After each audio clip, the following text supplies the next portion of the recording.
are back. It is time to handicap the Preakness Stakes using race lens and stat lines. This show presented by FanDuel Racing, where new customers can make a no-sweat first bet up to $500 this weekend. Check that out from our friends at FanDuel Racing. I'm Dan Tordjman with America's Best Racing, joined again by my good friends, Scott Coles, the 2019 National Horse Players Championship champion himself, back with us. Corey Patton, CEO and co-founder of Pramana Labs. We'll get into stat lines by Pramana and kind of talk about how those features are going to help us find winners. And of course, the race lens guru, Christina Blacker from FanDuel TV, joining us again to handicap the Preakness. Love this weekend, as a lot of people know. Lived in Maryland for a while. Love crab cakes, Old Bay, all of it. Who doesn't? And getting back to Pimlico for Preakness weekend is one of my favorite things to do. Scott, I know I kind of put you on the spot. I'm like, Scott, what are you doing here? Are you betting? What are you doing? I'm always looking for your strategy. And I know that this weekend you might be looking at getting to a contest. For the viewers who are new to Race Lens, you've explained this to me before, but take me through your process. Big weekend like this, you're looking to play in a big contest, and you've got this big, powerful tool in front of you. How does it all work? So what happens, I play in two different types of contests. Some are mythical bets, and a lot of times what they'll do in the mythical bets on like horse tourneys, horse players, some of the races will be Pimlico, but some of them won't. So what Racelens can do is it can flag races for you at all the tracks, and you can kind of look through whatever angles you've done. As long as you've done the work ahead of time, it'll kind of like give you kind of express handicapping with lighting up your angles green and red for your bad ones, or negative angles, which are just as important, and kind of let you, instead of getting overwhelmed if you kind of get behind or if you're doing too many things, or like I do, I sometimes overdo it. It kind of like helps you stay on track, cover multiple tracks in the same day. I mean, Racelens gives you so much information so quickly if you've done the work and you save your angles. So it kind of helps me in those just like that. And then I do more extensive work and save more angles for just Pimlico year to year. They save year to year, which is great, and then you keep adding to them, and then I'll hear things that, like you might say, or Corey might say, or Christina might say today, and you can save even more angles. And then by race day you have all these angles, it lights up, and then you can kind of do deeper dives for like the cash tournament where I have to link up specific races at Pimlico all day, maybe ones that I haven't looked at as closely as the Preakness, but you can kind of weight your plays a little bit easier based on percentages and based on things you've matched. So I kind of use it two different ways, but it's just a powerful tool either way, whether you're only playing Pimlico or whether you want to cover all the tracks, because your eyes are on Pimlico, but you need to play the other races. So you just it just kind of keeps you on track.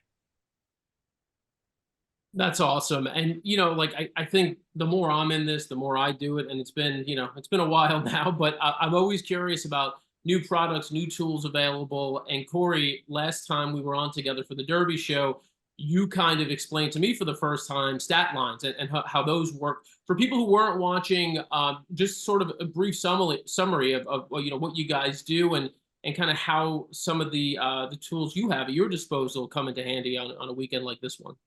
Yeah, you got it. So at Pramana Labs, we are all about natural language, just taking structured data, tons of data, and what has more data than horse racing, and being able to ferret out different stats that might not be apparent to horse players, to the casual or the experienced player, for every single track, for every single race, every day, everywhere that Equibase covers. And our partnership with them has allowed us to use their data and our tool to be able to provide bettors a heads up on certain jockey and trainer under certain condition and distance and class statistical relevant information pieces that you would be unable to find anywhere else unless you had every past performance ever and you were looking for those specific things. It's really a head start, so that if I'm looking at a race, whether it be at Pimlico this weekend or whether it be at Santa Anita, I have a heads up on every race everywhere with some interesting stats that you would say, oh,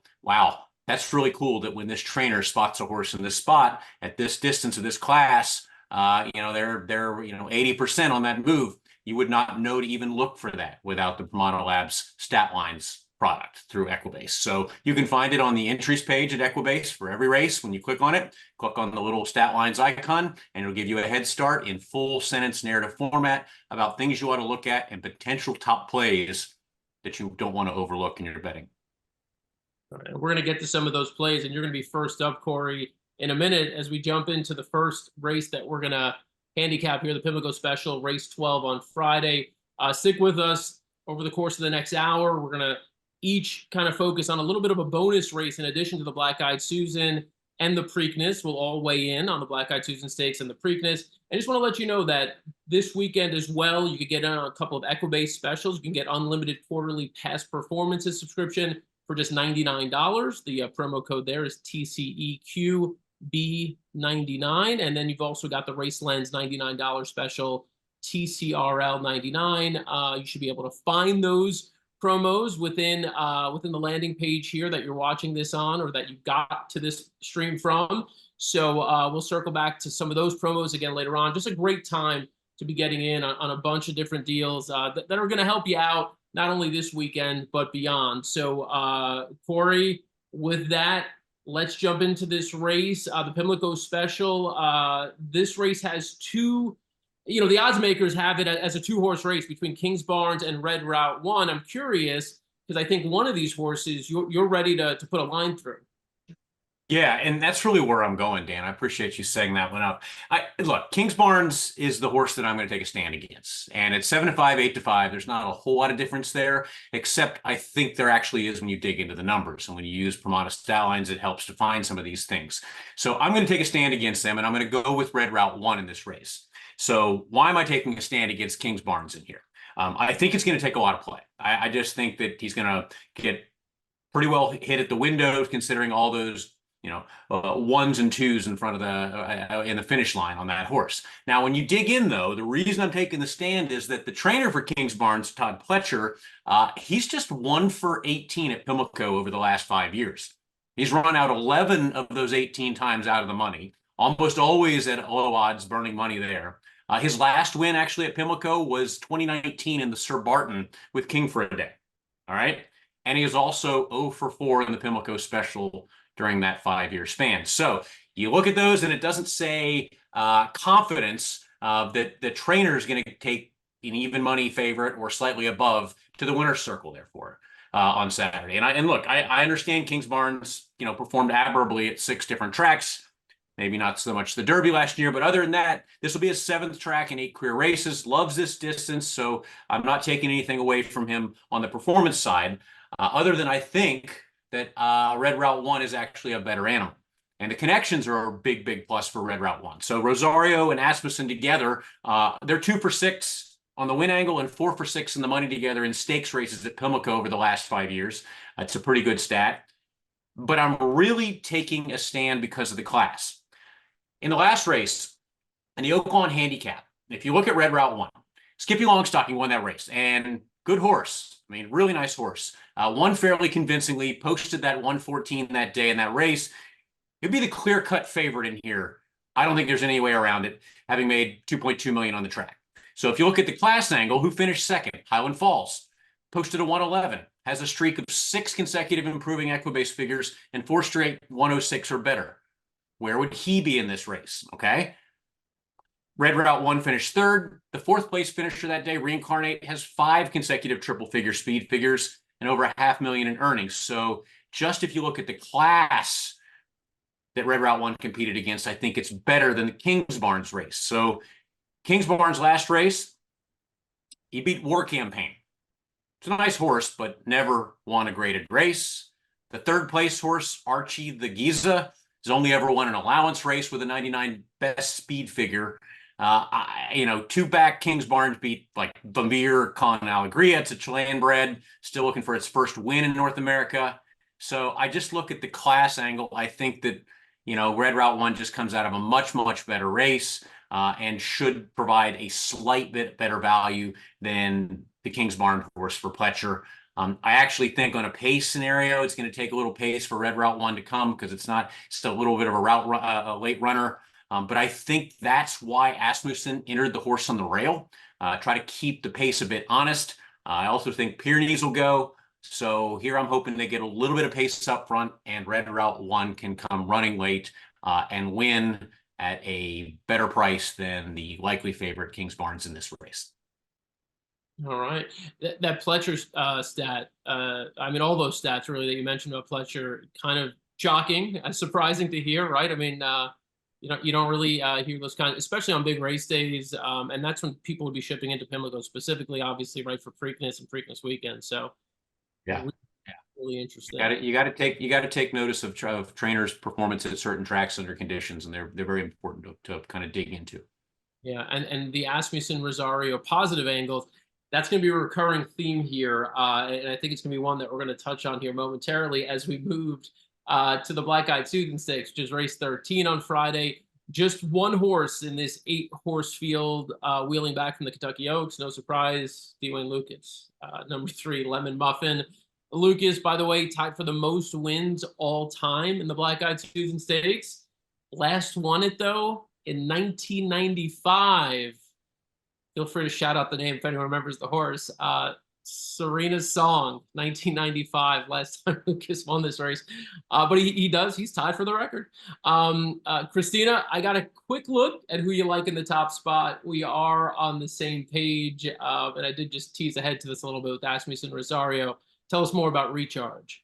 Yeah, I'm going to kind of lean on Steve Asmussen a few times, I think, throughout the weekend. And, to Corey's point about paying attention to horsemen that really tend to do well or maybe poorly at certain tracks, certain times of year, I think this weekend is one that Steve Asmussen always points towards. And I haven't read about it this year yet, but very often they have that trainer bonus where it's if you're entering more horses, you accrue points. And I think Steve goes after that in a very big way. You see his barn really clearly represented through this weekend each and every year. And you think about some of those sprinters that he has kind of turned back in distance and unveiled at this time, really seems to be when he transitions, I think, and starts to allow some of these horses to do what he thinks they're going to be best at. So Recharge is going to be my top selection here on the outside, the daughter of Gunrunner. She comes from a really good family, and we'll start there with the dam. She is a daughter of Tappet by the name of Remit.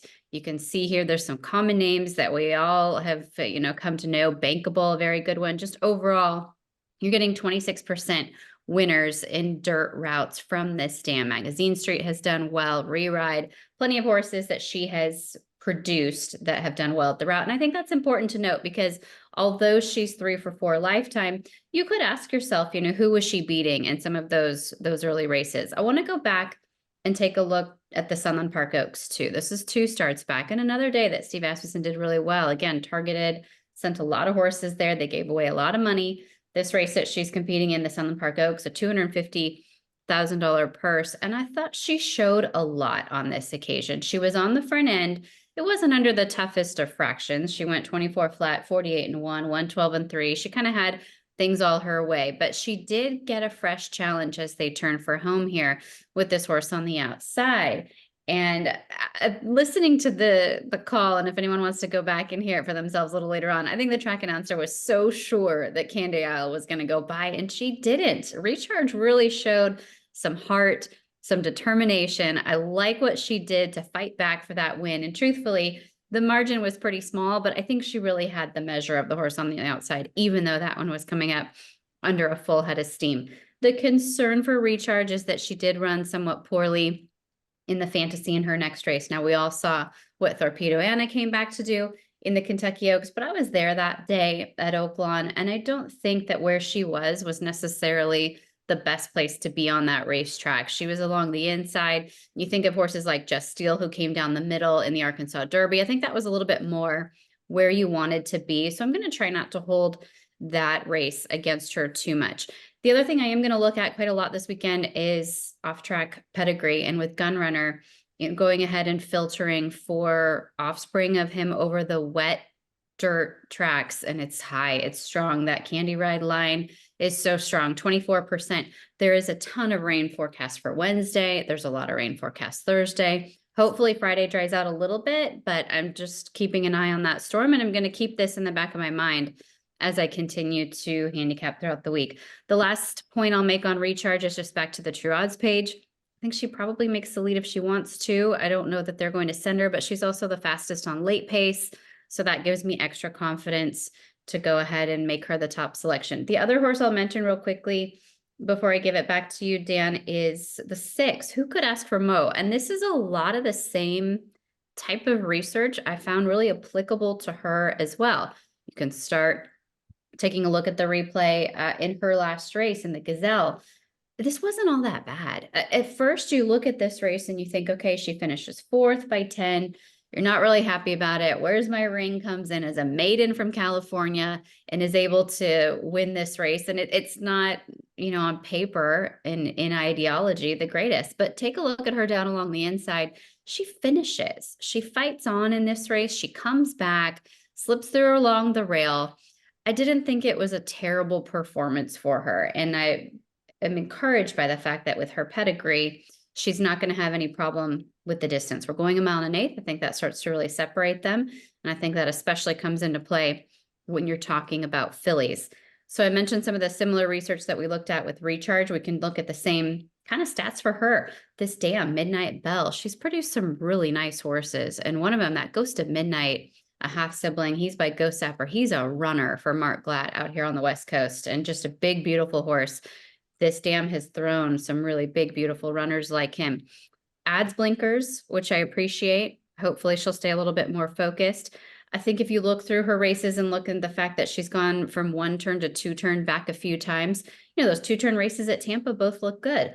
Then they run her back at 1 turn in the Devona Dale, maybe too short for her. Then she gets back to the 2 turns we saw in the Gazelle, which again, not a poor performance in my eyes. And then lastly, same thing, Wet Dirt with Uncle Mo, not as strong as what we're getting from the offspring of Gunrunner, but it's still strong enough. And I think if you follow any other speed figures, if you're still looking back to Tomlinson figures, you know, that's really strong for her. So I'm going to look at Who Could Ask for Mo as a bit of a price. I think the price will float up on her, but I'll stick with the outside filly Dan as the top pick and just use those 2 together.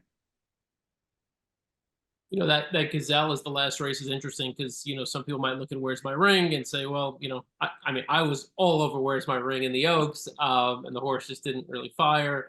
But Regulatory Risk, who finished 2nd, did run a massive race at a big price to finish 3rd. So, you know, that it's a tricky race to just look at and say, oh, you know, that was either a good race or not a good race. Obviously, the horse who finished 2nd came back and ran a massive race to Torpedo Anna in the last start. So, I love the case that you made for the horse on the outside, Recharge, as well.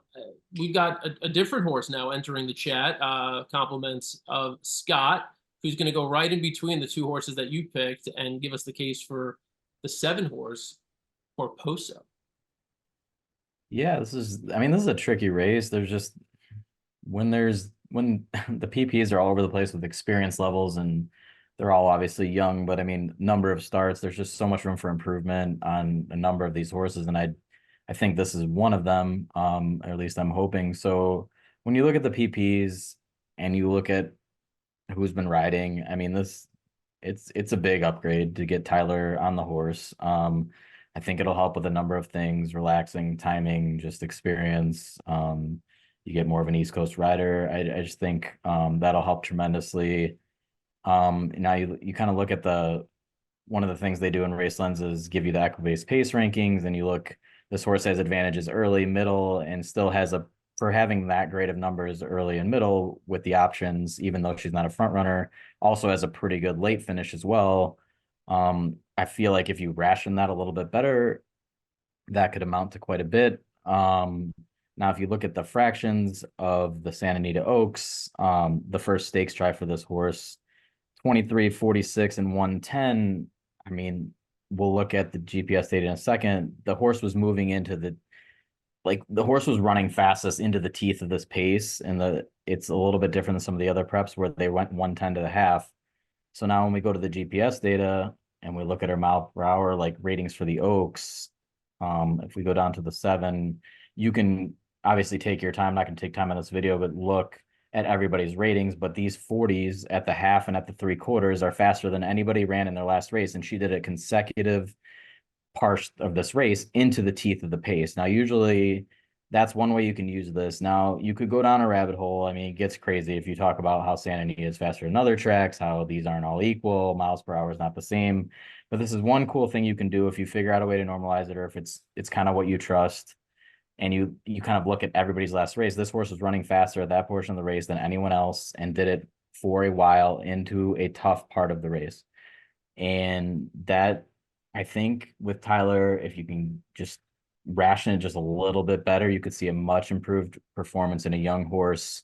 Was also caught very wide, was 3 wide the whole race. I mean, it's tough to get in trouble in a, what was that, 5-horse field, but I mean, you see it all the time. I'll leave it there, but I think Tyler gets a better ride and hopefully times things better. And I just think with all of that, there's just, that screams talent to me. You've just got to kind of like find the proper running style, find the right rationing, and I think you'll get an improvement performance. Christina likes Recharge. I think Recharge is a great horse as well. My concern was that I thought that Fantasy was a great trip, but like she said, it could have been a bad part of the track. There are a lot of factors there, and we've since seen the Oaks winner and the 8 Bells winner come out of that race, so that's quite a bit of class already coming out of that race. I mean, you can't ignore that. If you this early in these horses' careers, I mean, that screams class. So you kind of couple others just quickly to look at. I think Lemon Muffin, I mean, it's a cool story with Asmussen riding, and Lucas giving Asmussen a shot to ride, but I mean, to get Flavian Pratt is quite a bit different. I just think it's another one where you could just see some timing things, some experience, some aggressiveness at the right spot. I think Lemon Muffin has more to offer than we've seen lately. And these are horses that, and Call Another Play would be my preferred bomb underneath things fall apart. They both have some finish to them.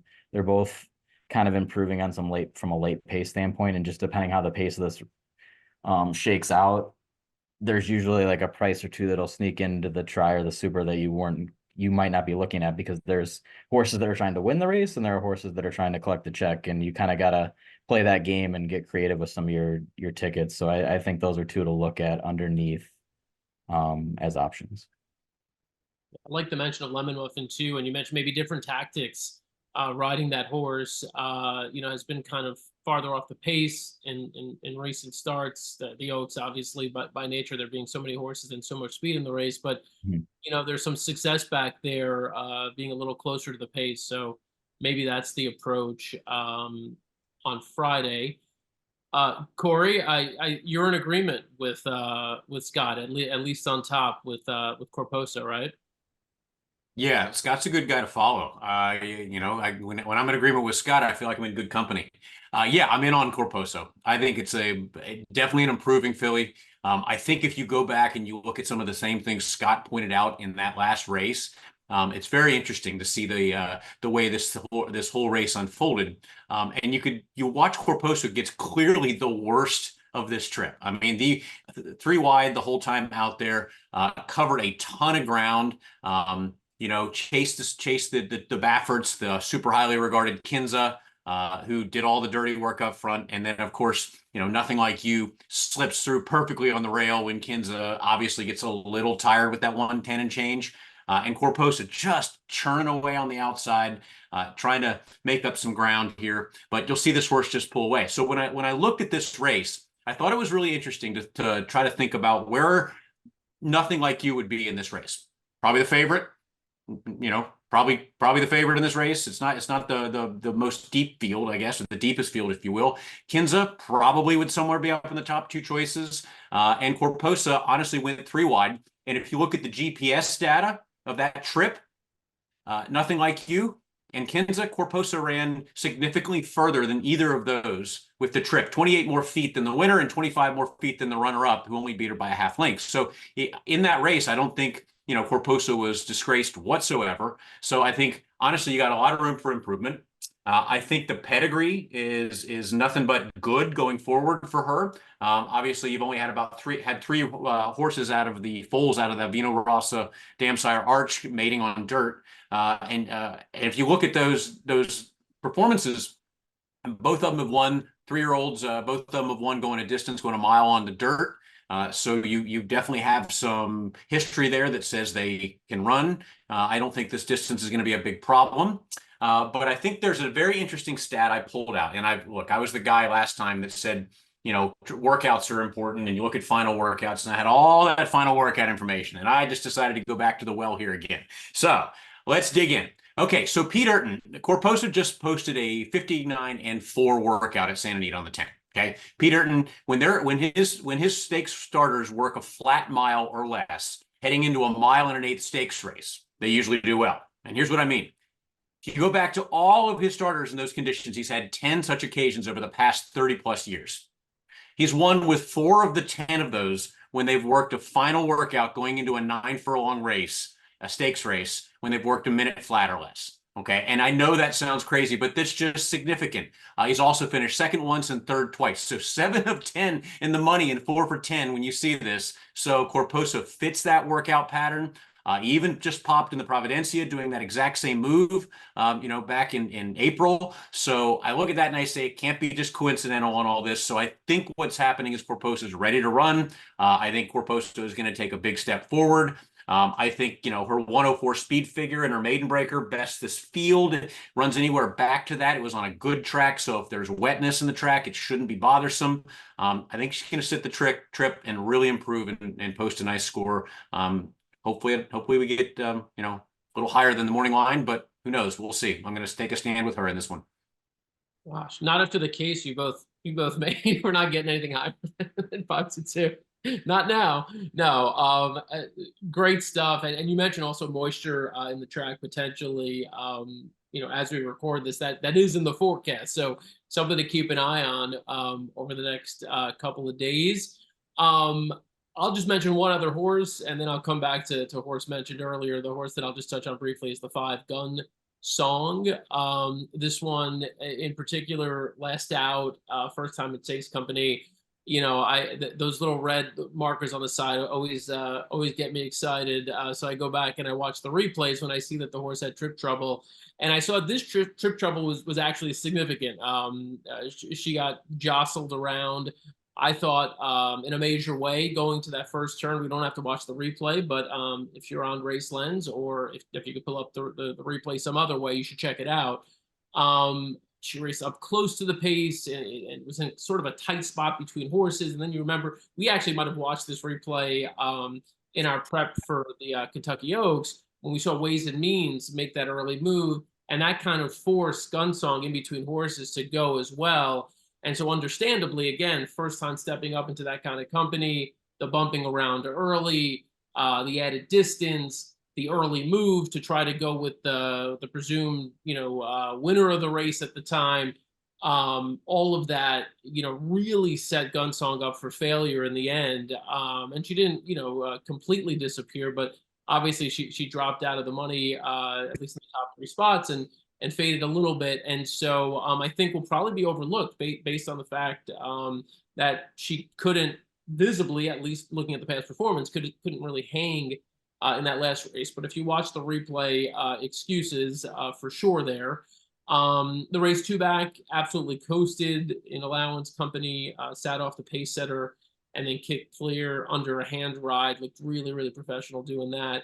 And then prior to that, her best Equibase speed figure to date, that 88 highlighted in green right there. That was in finishing second to Leslie's Rose, who you'll remember, obviously a really highly regarded horse, went off as one of the favorites in the Kentucky Oaks a couple of weeks back. So Gun Song, I think, has a bit of a higher ceiling. I'm seeing 9-2. That's a price that I feel good about. I think we could get 9-2, 5-1, especially if the horse is on the outside. Take as much money as we expect. And just going back to Recharge briefly, we've talked about a number of things. We've really made the case, went too fast, probably not on the best part of the track. In the fantasy, Torpedo Anna Romps. If we go back to the True Odds page, I think Christina touched on this briefly. The E and the run style indicating, assuming you sort them out here, that this should be the horse on the lead, clearing to the front with Joel Rosario up. And if he could settle her down a little bit, she may be pretty tough to catch. And then we just did a little bit of trainer research, adding to to the other research we did earlier, and that Steve Asmussen we talked about in dirt stakes races past 3 years at Pimlico specifically. We talked again about, like, you know, trainer intent. Who's shipping horses to Pimlico on this weekend, you know, with horses that are ready to win. Steve Asmussen is one of those trainers. This stat right here, I think it's a different Asmussen stat. We're trying to find the, there it is. That might be it, right? This could be it. There it is. So 5 winners from 15 starters, 33% in the money, 80% in the money rather, 33% winners. It's a lot of winning horses. 3 horses that didn't hit the board in 15 starts. So Recharge, barring something unexpected, will absolutely be you know, in the top 2 or top 3. I would think would finish in the money. And then lastly, Christina also touched on the dam side with Recharge. If you look, you could do some sire pedigree here, specifically for Gun Runner, and this applies to both Gun Song and Recharge. So numbers 5 and 8, you could search specifically for this distance, 1 1/8 mile, looking at Gun Runner's 3-year-old specifically in graded stakes, had the highest percentage of any sire in this race, 24% win percentage. So you've got it on both sides with this horse. Recharge, I think, is an absolute standout. I would use Gun Song underneath, but we've heard a very compelling case for Corposo as well. So make of it what you will. Maybe hammer a trifecta. You got some options there. I think we've made some good cases all around. So excited about the Black Eyed Susan Stakes. We now turn to Saturday. Saturday is a day loaded with some more great stakes races, great betting races, and the first race we're going to look at is a really fun race. Some true veterans in here. The Dinner Party Stakes, race 12 on Saturday. When I say veterans, I mean like 7- and 8-year-old horses, including the pair on the inside for Grand Motion. Chad Brown, surprise, surprise. He's won this race, and he's also got a pair entered. Christina, I saw in looking at some of your notes, I always like to take a little peek at what you're working on. I saw that you like one of those Chad runners, and at a good price too for a Chad horse. Oh, we got you muted, Christina. I do that too. It's all bad. I'm up for that try in the Black Eyed Susan is what I was saying. I think we've all talked ourselves into it. I like the case made for all of those runners. Yeah. So in the Dinner Party, I like a Chad Brown horse, but it's the larger price of the Chad Brown runners. And here's why. We talked a little bit about the weather already. I'm just wondering what the turf course is going to be like by the time we get to Saturday, and if all this rain does come that they're forecasting right now. And I think when you get to this kind of scenario, 1 1/8 mile over a turf course that's had a lot of moisture all week is a pretty demanding race. It leads like you're going a little further in distance rather than the 1 1/8 mile. I want to look at a horse that I think can get the 1 1/4 mile or maybe even beyond. So Adamo is going to be the horse that I like in here. And for a couple of different reasons. He can perform over a turf course that has some give in the ground. You can see that. Now, I know his recent form isn't great, but he was 3rd in the Canadian International over a yielding course back in October of last year. He's had plenty of success, you know, overseas before coming here over a turf course with some give in it. He can also perform over longer distances. And again, you can kind of scan through that form, and you can even see with trainer intent and where he's been entered at the 1.5 mile, you know, in the Breeders' Cup turf, at the 1.25 mile in that aforementioned Canadian International, the Arlington Million at the 1.25 mile. The horses that he's faced, Warm Heart, Auguste Rodin, Nation's Pride, I mean, they have never dodged a grade 1 with this horse. The last effort in the Muniz wasn't his best. He was 8th beaten 10, but I thought he started to make a little bit of a run. And when Tyler Gaffleon realized he wasn't going to win that race, he kind of wrapped up on him a little bit. He's also run well without Lasix. We're not competing with that medication this weekend. And so that is something that I think if you start to really pick through the form of some of the others in here, you'll maybe be able to connect a few dots and see that it might be something that's important for some of these horses.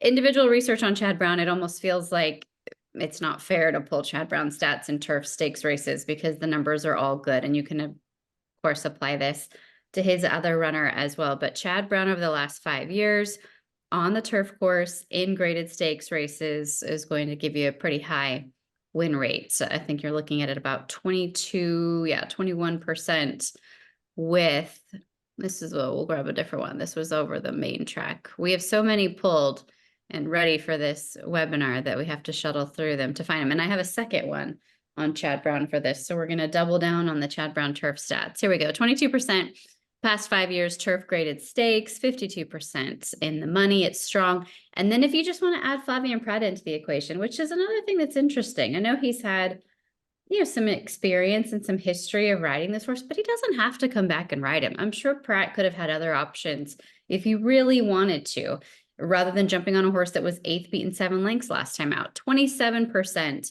when you put Prat in to that prior stat with Chad Brown turf graded stakes, 53% in the money. I always have confidence that he's putting a horse in the right spot.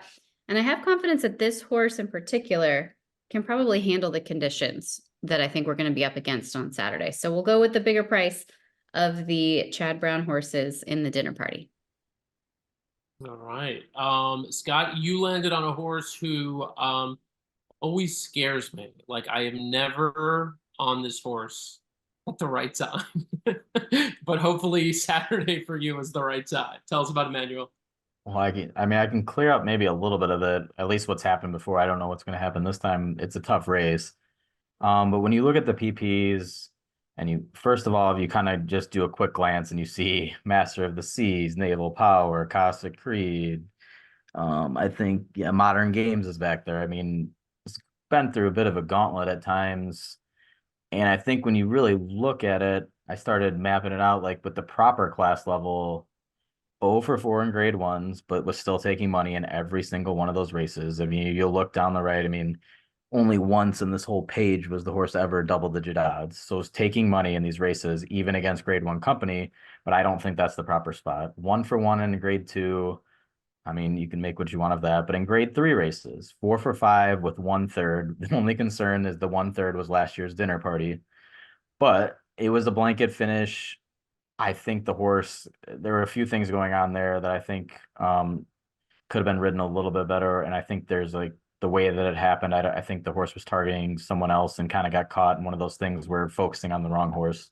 But either way, I mean, that's whether you like the horse on top or not, it's 4 wins and 1/3 in grade 3 company. I mean, that's the proper class level when you ask me. I mean, there's a large enough sample size where you can kind of key this horse in all 3 spots if you want to play it that way. The horse is really tactical, should get a nice second flight trip. I sometimes the horse gets in grade 1 company, ends up on the lead, and that's even, I don't love that. I think the horse needs to be in that second flight or a little bit off, so that you don't kind of kill that finish. And I just think there's a trip here. I'm a little concerned about the post. I don't like the draw for either of the horses I'm going to mention, and that's my biggest concern. But the most like alarming stat to me was just kind of like when running in grade 3 significantly better than the others, but was taking money in the others. So there was enough thought of the horse in every class level, but I think this is kind of more with his friends, as they say. Now, another one worth mentioning is my other wild card. Again, really hate the draw for the 12. Fantastic again. These types of races, I love looking at 3 and 4-year-olds if there are any, just for up and coming horses that have more room to improve their figures. This is the only horse under 5 in the whole race. So I was down to this. Much improved so far, I feel like, in the 2 starts this year. They've been very careful with this horse.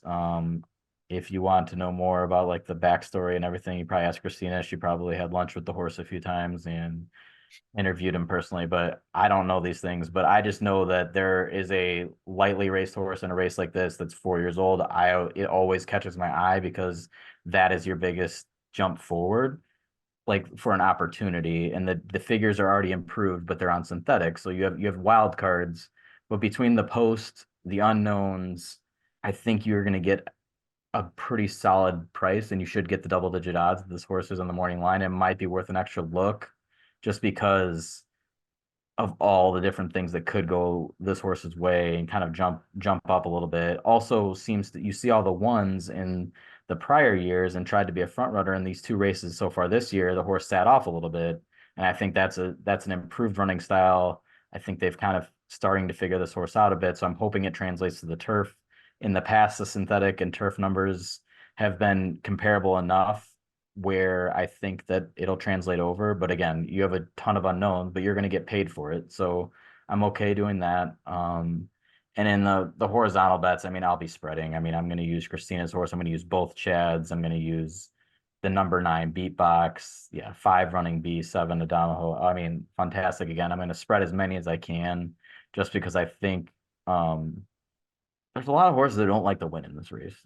So I just think it's going to be a lot of trip dependent. So I'll be spready, but those are the 2 I wanted to focus on. Scott, I love that you're like, Christina probably ate lunch with this guy has really become your apologies to Matt Damon line.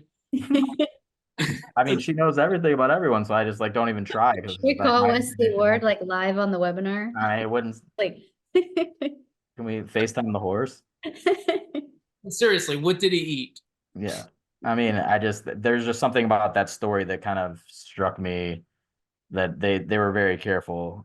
So that's not, I don't usually know that story, but like that pattern is very light. One other bit of comic relief here, if we could go to the 6 horse briefly. I'm really disappointed that on Maryland's weekend, none of you pick this horse. And I will say, you could say, oh, like, oh, who is this goofy host saying, they should pick the horse because he's got the Maryland, crabs and beer. Brief aside. Well, you're going to take blinkers off after having them on for like a decade at a stakes race. I hate that. I just can't. So don't handicap this horse. Don't handicap this horse. Do you have any idea how many text messages somebody named Dan gets after a horse named Mystic Dan wins the Kentucky Derby?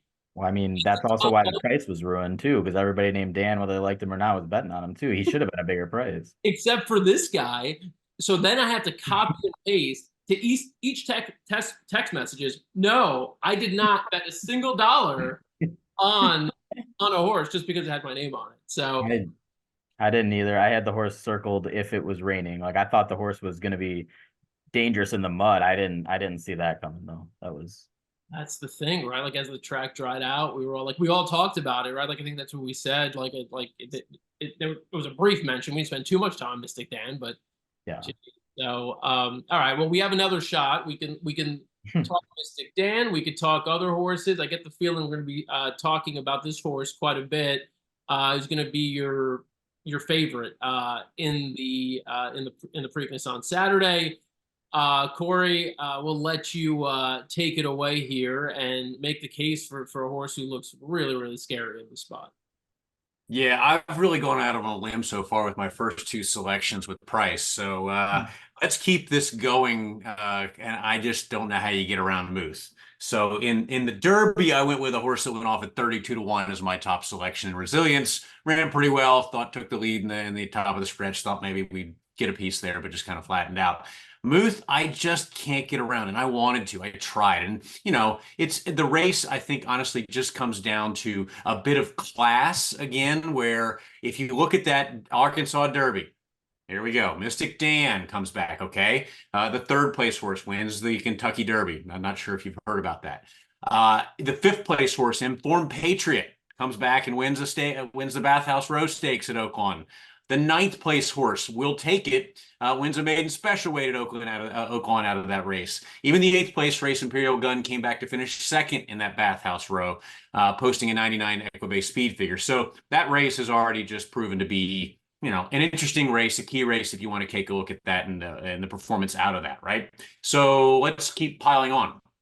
Let's look at the actual prep races of the Kentucky Derby season this past year. And if you do the top 5, the average of the Equibase speed figures for the top 5 finishers, the Arkansas Derby was by far and away the toughest race out of that whole entire prep season with a 107 average E-speed figure, right? Muth ran that 115, which, tops everybody this year, that ran in the Derby for their top Equibase speed figure. The next best top 5 average was the Bluegrass at 101, and you'll see a little bit of a pattern here. So here's the interesting thing to note.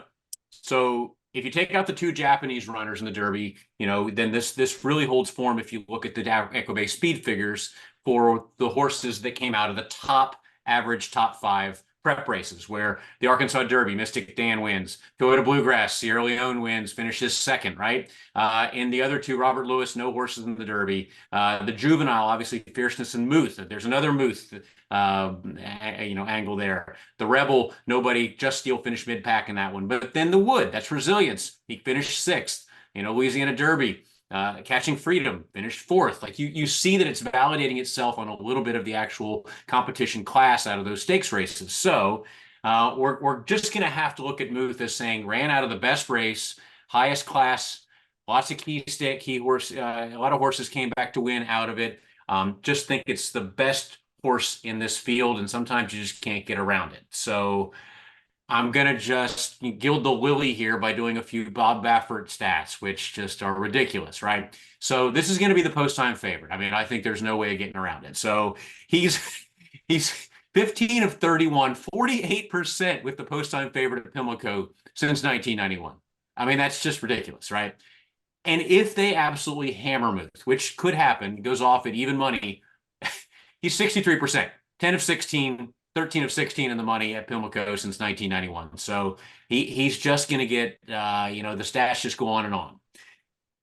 But I got to talk about another horse in here, a couple of them. And he's got another one in this race. He's got Imagination and much higher price. But if you're keeping score at home, Bob Baffert has finished 1-2 in graded stakes 72 times since 1991. That's ridiculous. 28 times in a grade 1 as he finished 1st and 2nd.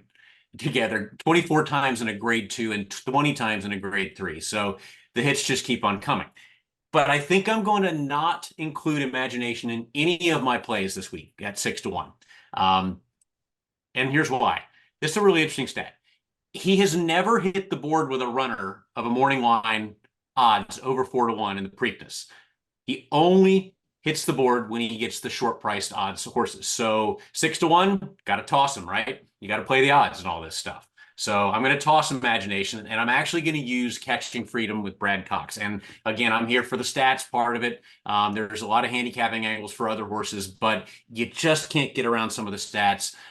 Brad Cox, when he runs a horse at Churchill Downs and then starts it next at Pimlico, which is the case here for Catching Freedom, he's 4 for 6 and 5 of 6 first or second.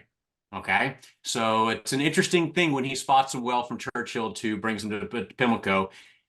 And also over the last year, Cox is 4 of 5, 80% and 9.5 furlong, races on dirt across all tracks. So I don't know, it's hard to get around those. And just on those numbers, I'll play Catching Freedom and Muth, and not a huge price there, but you got to do something. So I want to ask this, and maybe we go around the room a little bit. You mentioned maybe Muth specifically might be bet down to even money. I wonder if there's a chance that he's bet down to less than even money. And at what point is he not worth at least a win bet, right? If you're like, hey, look, this horse's value at 7-5 or 8-5, I've got $100. I'm just going to put $100 on him to win, or whatever your budget is. I wonder for you, Corey, like at what point is he too short? Oh, honestly, even money's too short for me at this point. Anything under, of course not. I think it's just, look, again, the horses, offer 46 days, 47 days. That would be the longest winner of a Preakness in, 30 plus years to be oftentimes. So, who knows? I imagine, look, you have to look at this and say that Bob Baffert, with all of the turmoil of the Kentucky Derby, is going to pull out all the stops, and this horse is going to be just perfect, right? It's going to be ready to go. I don't think there's going to be anything that you're going to say a hiccup in the training or anything that he wasn't pointing all along towards this. But, anything can happen in a race, stumble out of the gate. Who knows? Maybe doesn't like the rain if it's a super wet track, because just hasn't been over it before. I think at even money, it's just not worth a bet. I don't think you make a lot of money betting even money favorites in a race with 3-year-olds who are all improving at the same time. It's just tough. Well, Scott, I know you're also on Muth.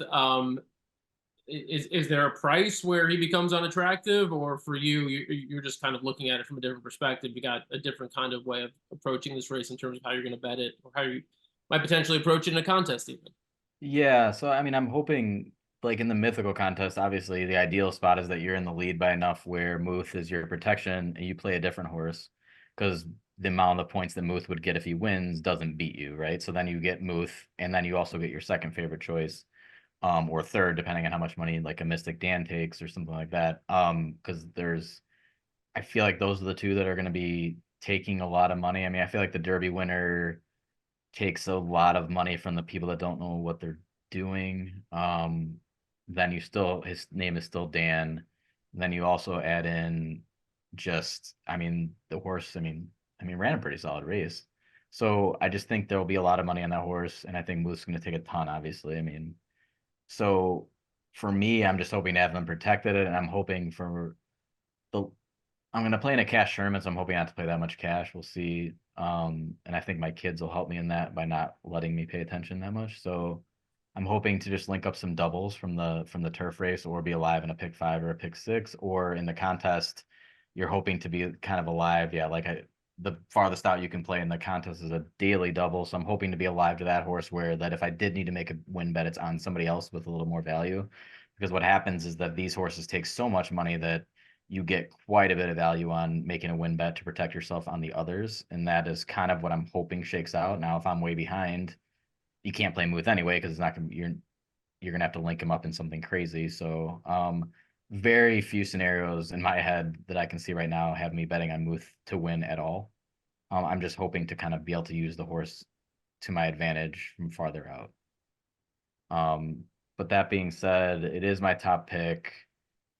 And we're all kind of liking. So I mean, that right there, I'll tell you how much money the horse is going to take. I think it's deserving. I mean, but it's not like a crazy lock. It's not someone I'd avoid sending my horse to the race because of. I mean, not that crazy. It's not like American Pharaoh or like Flightline or something where I'm just like, nope, not sending my horse there. But a lot of things to like. I came up with a trainer angle on Bob Baffert that kind of covers the last 5 years, and with a few factors, how he does with 3-year-olds only on the dirt, in routes, at all stakes. And it's crazy. I mean, just like every stat he has, I mean, it's 35% on the win end, 67% in the money, and still as much money as he takes, still a positive ROI. I mean, those are all pretty impressive stats. Tough to get away from. He's obviously, got the 2 runners in the race. I don't know how they'll do. It's an interesting question of the pace. Because imagination probably wants to go, but if Muth breaks better, they're not gonna duel. I mean, or Bob's gonna have his word with a few riders. So we'll see. But I mean, it's a target because of obviously everything that has happened with Baffert being able to space out, being able to have fresh horses, being able to target the Preakness itself without even having the Kentucky Derby in play as an option.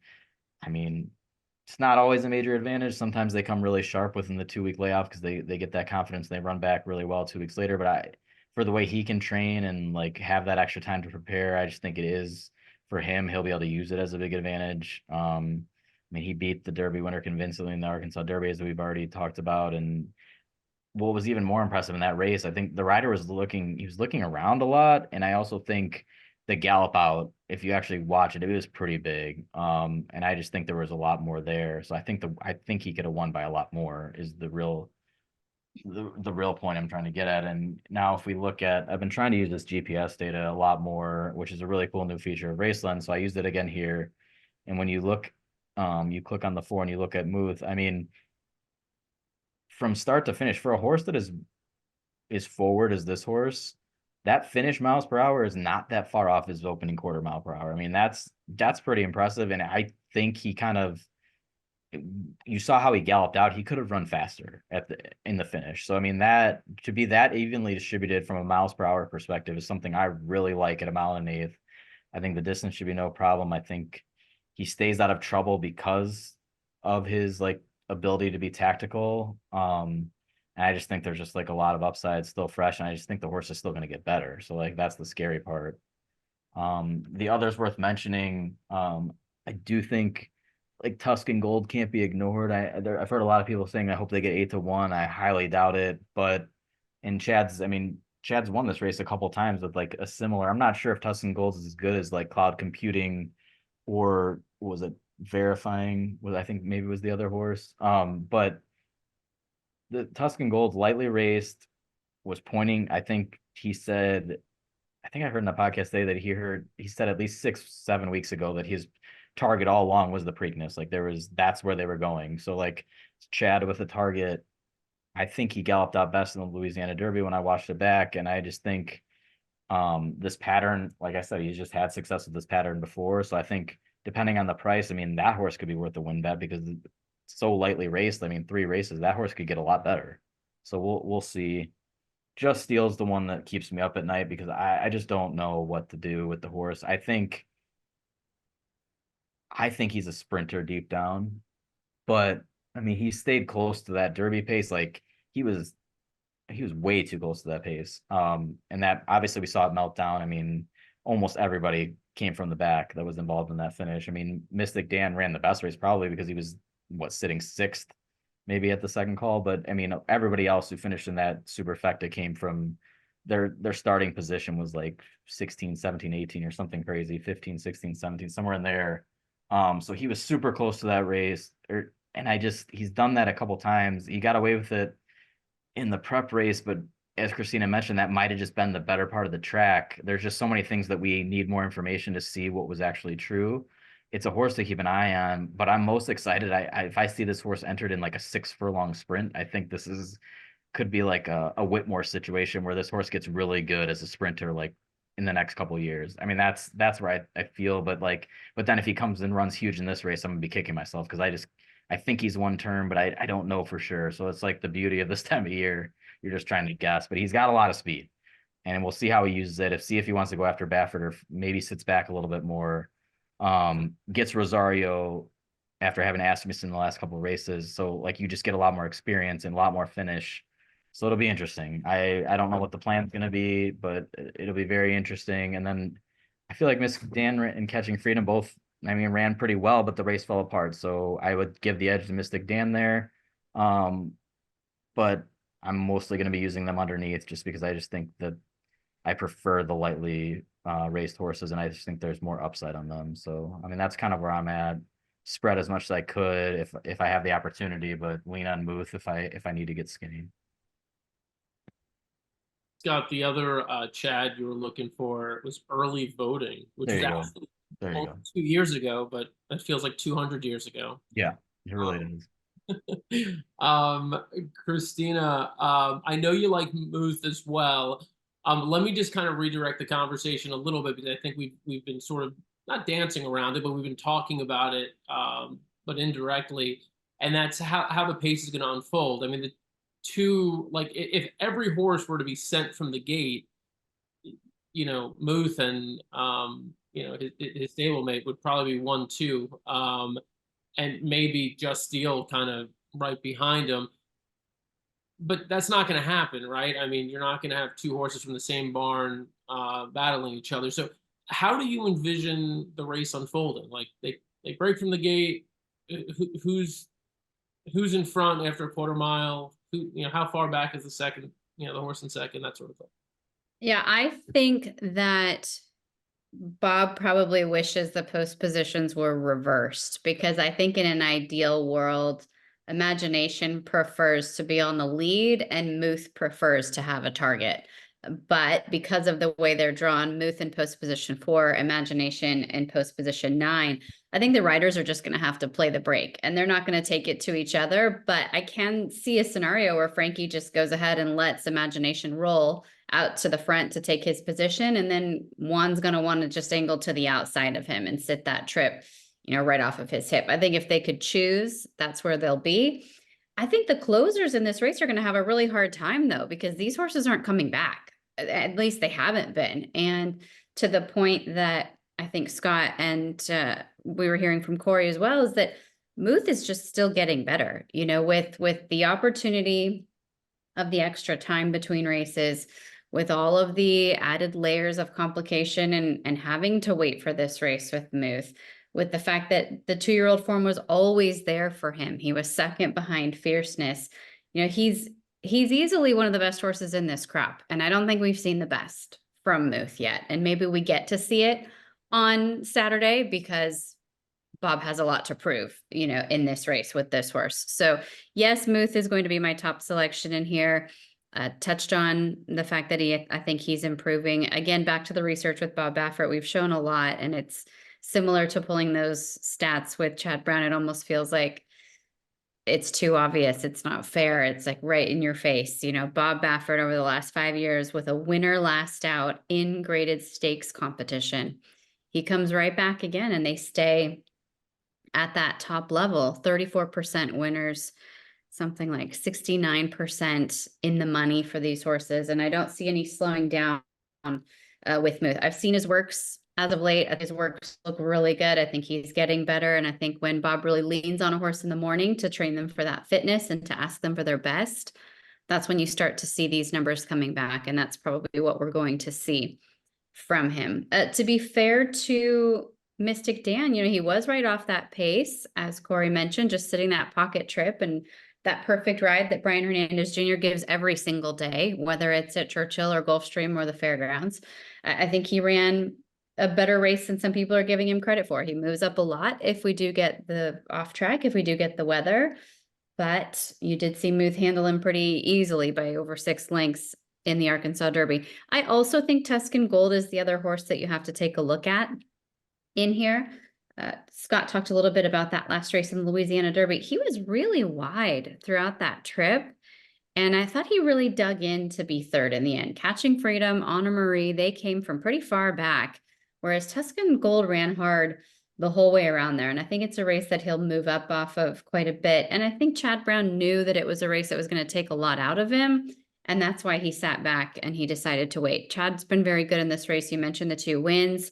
He was also second last year. So he's been very intentional about bringing horses to this race. And when they are from a barn that I think lets them develop a little bit slower if they want to, this extra 2 weeks, skipping the Derby, really comes into play. So yeah, Muth for me.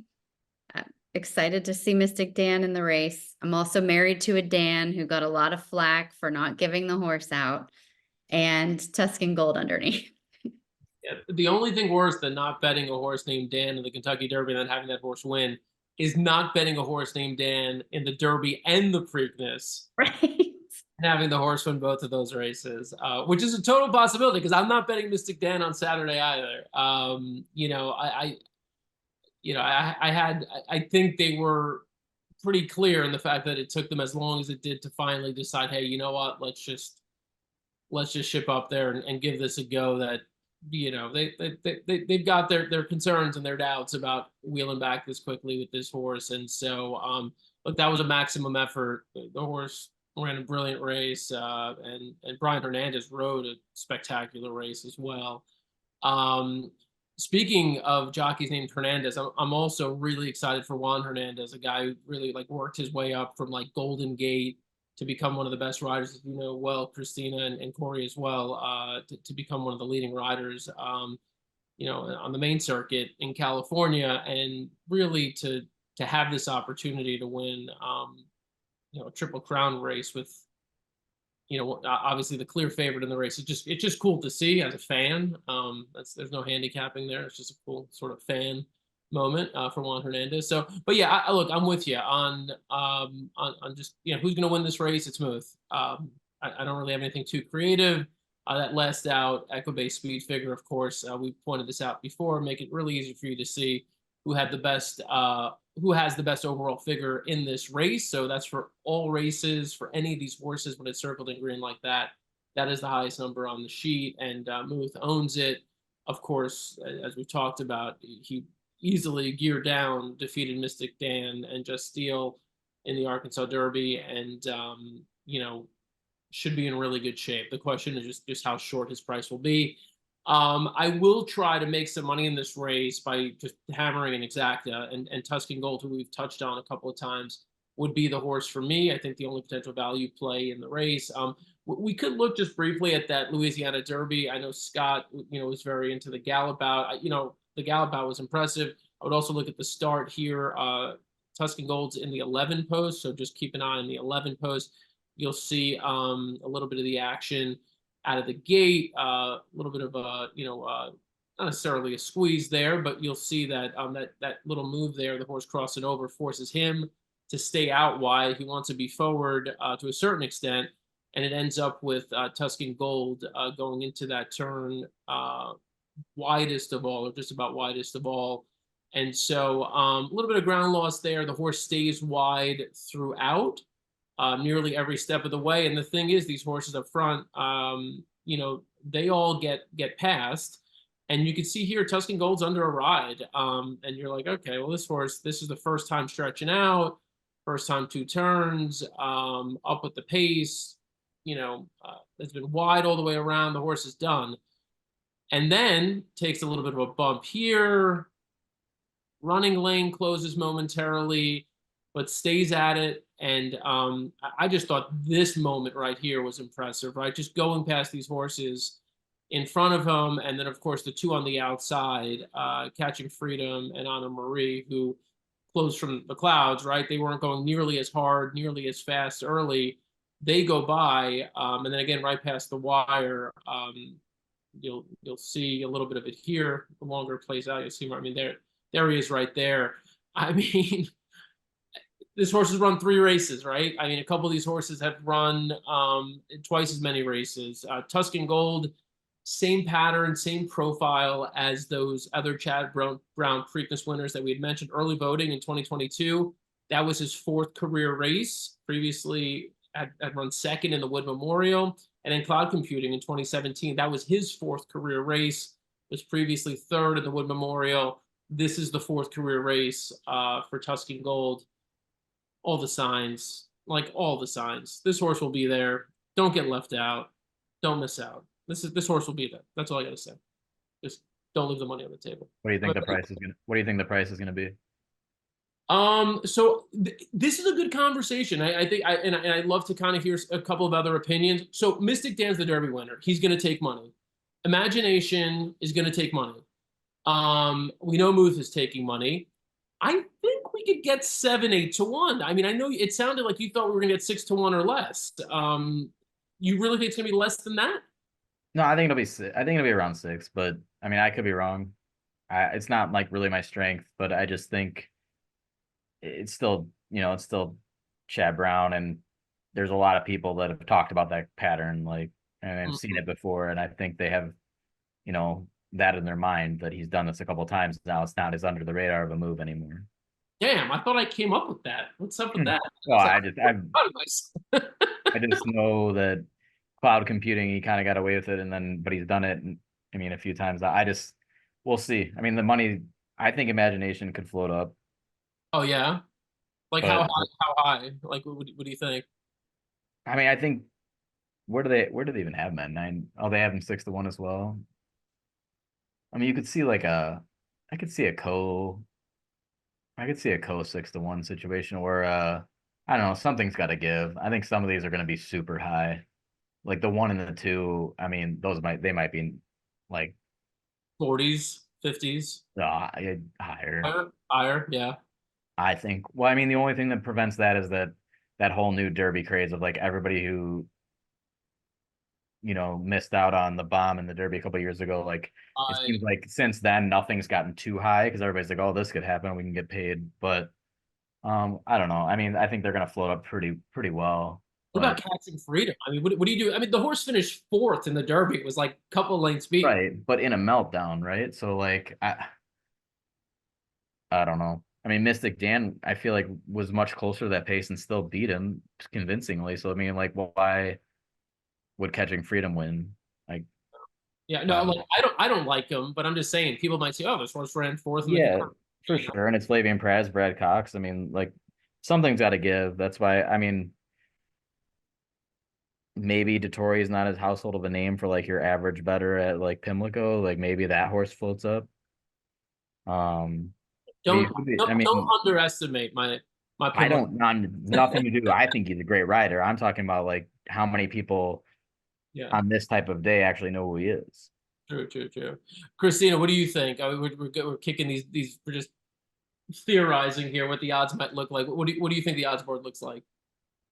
Yeah, I mean, I think Muth goes even money, maybe lower. I mean, I think there's going to be so much made about him beating Mystic Dan, Bob coming back to the Preakness.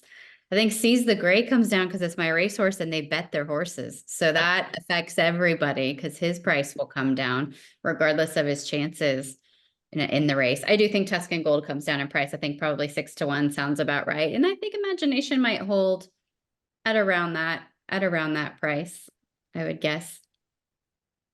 Corey, you want to look into your crystal ball? Look, I think honestly that I'm this, as Scott said, I'm not, it's not my strength to estimate where they're going to end up being come post time, but I think Muth is probably less than even money. I will say that. I think that probably takes so much money, less than even money.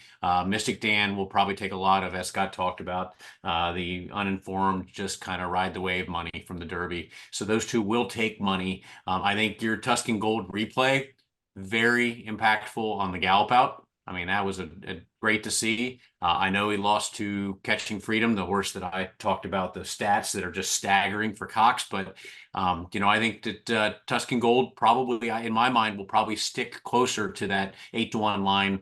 And I think you'll end up with Catching Freedom because people will remember the name, will probably stay around 6-1. Imagination, I don't really know what they'll do with it because I think he's going to be the overlooked Baffert. And if I didn't have the stats that said, Baffert never hits the board with a Preakness starter, over 4-1 morning line, I'm always scared of the longer price of a Baffert entry. I'm always scared of that. That's always something that'll beat you. Again, the backtrack that we showed with the two horses in the Santa Anita Oaks exactly happened. So you just I don't know. I think just the one thing I can stand is on Muth is going to be less than even money. And the only way you make money is if you hook him up with a cold exacta, like you just suggested. Yeah. I think that's the route. For trifecta players, I will say the 2-horse Uncle Heavy. I just went back and if something crazy happens, if Imagination backs out of it entirely, if Mystic Dan and Catching Freedom is not their day, a lot of ifs, but maybe this is a trifecta or super underneath play. I watched the Wood again. I thought actually that he ran a better race than it looked like when I just saw that he finished 5th and beaten by that much. And his Withers was a pretty honest race too. I don't know that he beat much in there, but he's a plotter. I mean, he'll come along, and he's certainly not going to be backing up. I think he's going to finish 4th, 5th.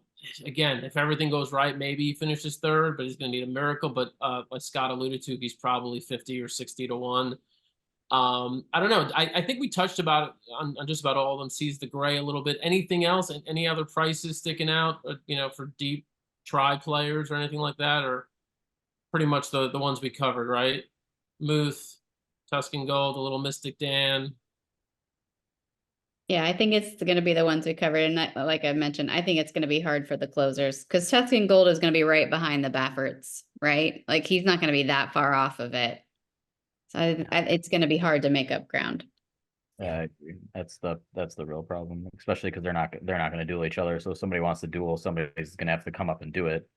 I mean, I guess Just Steel could go on like yet another like just wild mission to just ruin it for everybody. But like I don't with Rosario riding, I don't think he'll do that. So I think that horse is just over the top too. I think he ran his heart out in the Arkansas Derby. I think that mile work on April 20th at Churchill just did it. It was too much. Yeah, and I still just want to see the horse sprint. So hoping they save it for that. Lucas is wild, man. Love that man. He's Horse wild. has a lot of races. I think I read it's his 32nd starter in the Preakness. Does that sound right? Oh, that number seems low to me, actually.